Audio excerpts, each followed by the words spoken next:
Go ahead and think of your favorite video game character. The person you saw as a kid and you said, man, I want to grow up to be just like this guy. I'll give you a second. You're probably thinking of Louie from Pikmin 2, aren't you? Yeah? You think he's such a good guy? Yeah? Well, guess what? He's not! He's evil!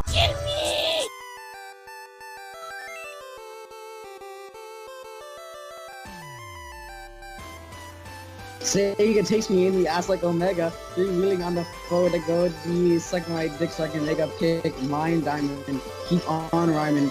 Let's get my hotline chiming. Like fuck the siren. I'ma keep on smiling. Hello, gamers, and welcome again to Game Theory, the show otherwise known as. You know, I absolutely love the Pikmin series. It's probably one of my favorite Nintendo franchises, if not my favorite Nintendo franchise. Every single game is absolutely excellent, and I highly recommend that you play them if you haven't already. But there's this one thing that's been bothering me for a while, and it's this Louie character that you first meet in Pikmin 2. And I just noticed some strange tendencies within his actions, and I thought I'd bring them to light in a game theory for you gamers out there.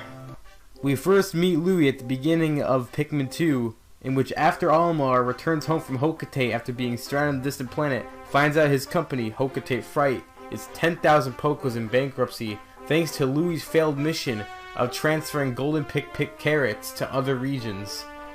Olimar is then forced to take Louie back to the distant planet in order to recover ancient treasures from long ago, in order to repay the debt and bring greatness back to the Hokate Fright.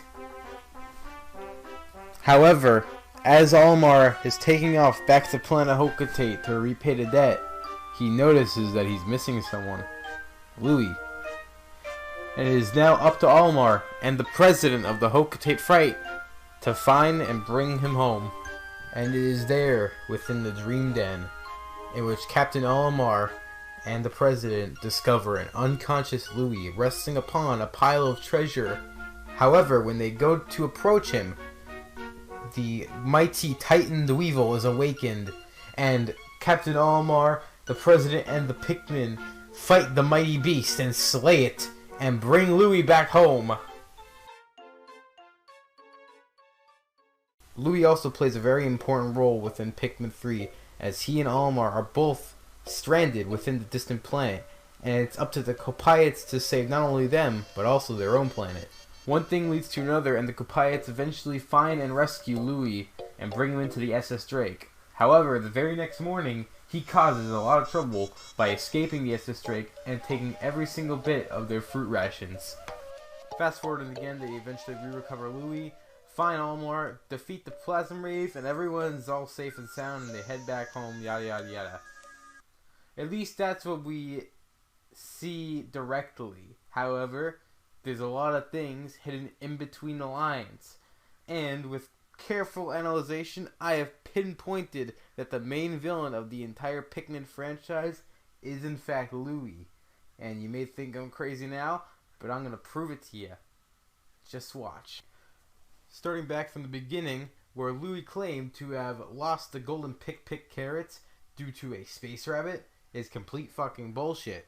Because in Pikmin 2, there is an unlockable cutscene known as Louie's Dark Secret, which reveals that he in fact ate the golden pick carrots himself, thus putting the Hokate Fright into a massive financial debt.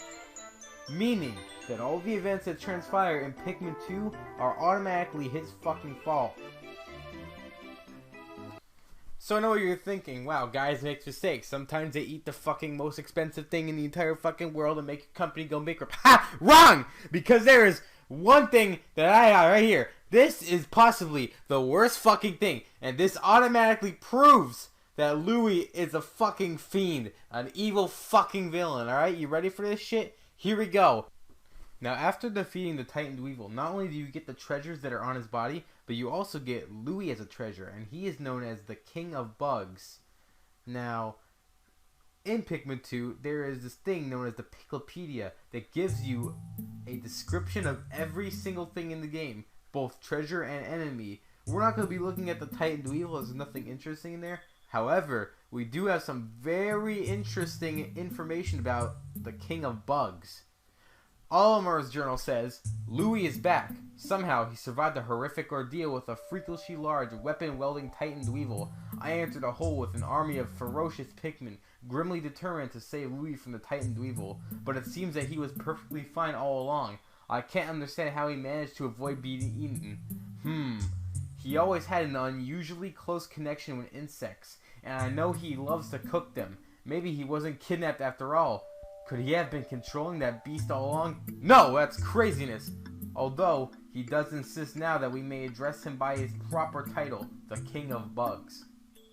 So I know what you're thinking. It's suspicion. It might not actually be the case, it's just a suspicion. However, there's also a sales pitch for every single treasure by the ship.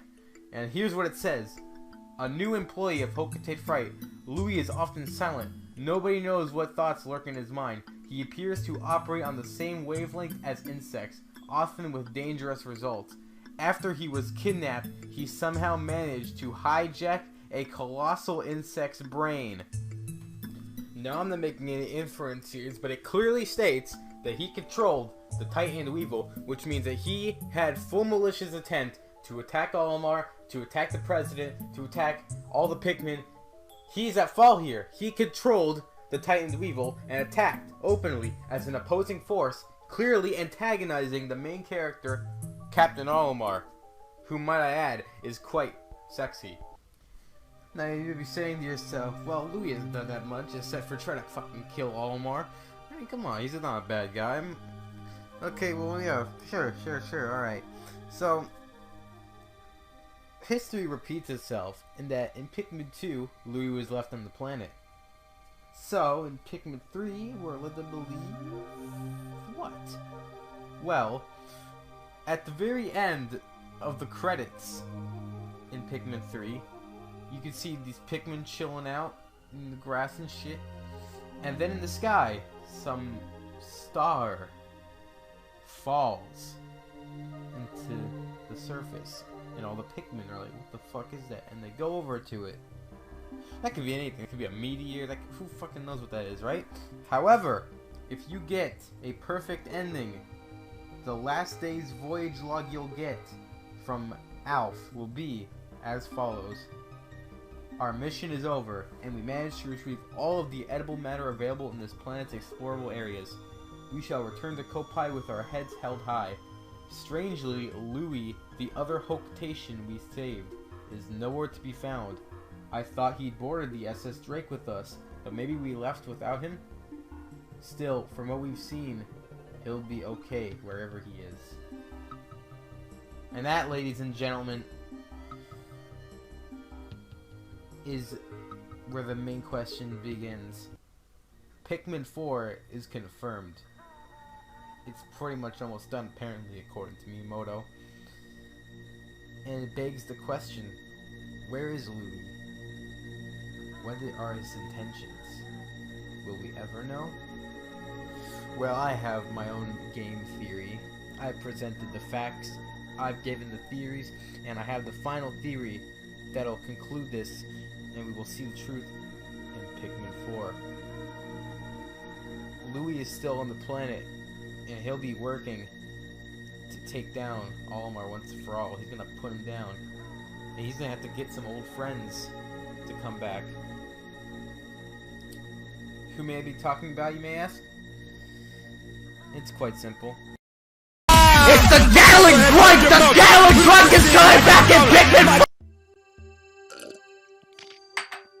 Hey guys, pardon the video player bar, but you know, that's really the only way I was able to salvage the footage here. I didn't back up this video. This is 5 years old at this time, and it's just kind of interesting that now all of a sudden it is taken down by YouTube. They deemed it, I guess, unfit for their content that they want on here. But you know, I tweaked it a little, so hopefully now they'll like it. You know, hopefully they'll be okay with it now. You know, I want to preserve this video because it is, I would say this is one of my funnier videos I made. This was a pretty good one at the time, and I think it still holds up a little bit. So, you know, probably not, the original one is probably gone forever, so I'm just gonna have this one here now. And yeah, you know, thanks for checking it out, I guess.